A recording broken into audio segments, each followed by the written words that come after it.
জিন্দা, তারা আল্লাহর মাহবুবের প্রেমে দিওয়ানা এবং ফানা।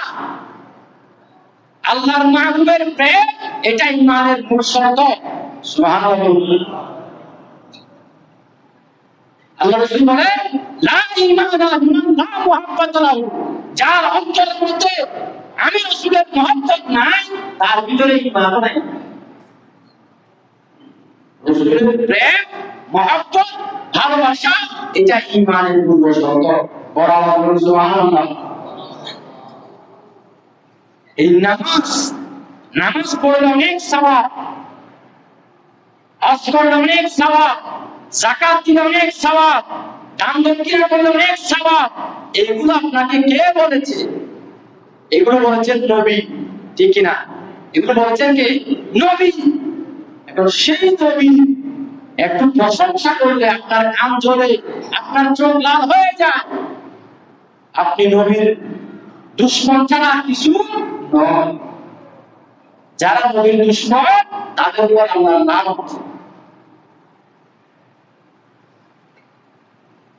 সুতরাং আজকের খোঁটার মধ্যে রয়েছে যে আল্লাহ বলে, আল্লাহ রাব্বুল আলামিন ইরশাদের মুতালি করেছেন, ওয়াকাল আল্লাহু ইন্নী মাআকুম।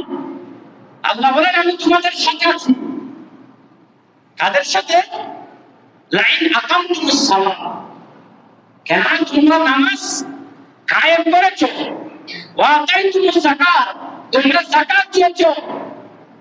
যারা নামাজ পড়ে, যারা যাকাত আদায় করে এবং ওয়া আমানতুম বিরাসূলি, এবং আমি আমার মাহবুবের উপর ঈমান এনেছো।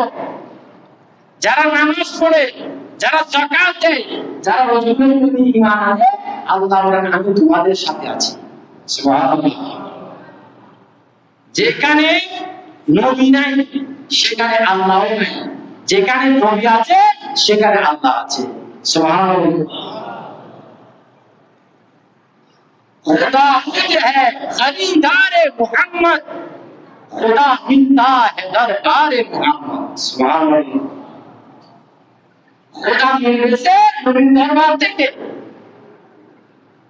আপনি লা ইলাহা ইল্লাল্লাহ কিয়ামত পর্যন্ত পড়তে থাকুন, আপনি কখনো ঈমানদার হতে পারবেন না যতক্ষণ না মুহাম্মদুর রাসূলুল্লাহ সাল্লাল্লাহু আলাইহি ওয়াসাল্লাম বলেন নাই, ততক্ষণ পর্যন্ত আপনি পরিপূর্ণ ঈমানদার হতে পারবেন না। সুতরাং নবীর প্রেম, নবীর মহব্বত, নবীর ভালোবাসা, এটার নাম হলো ঈমান।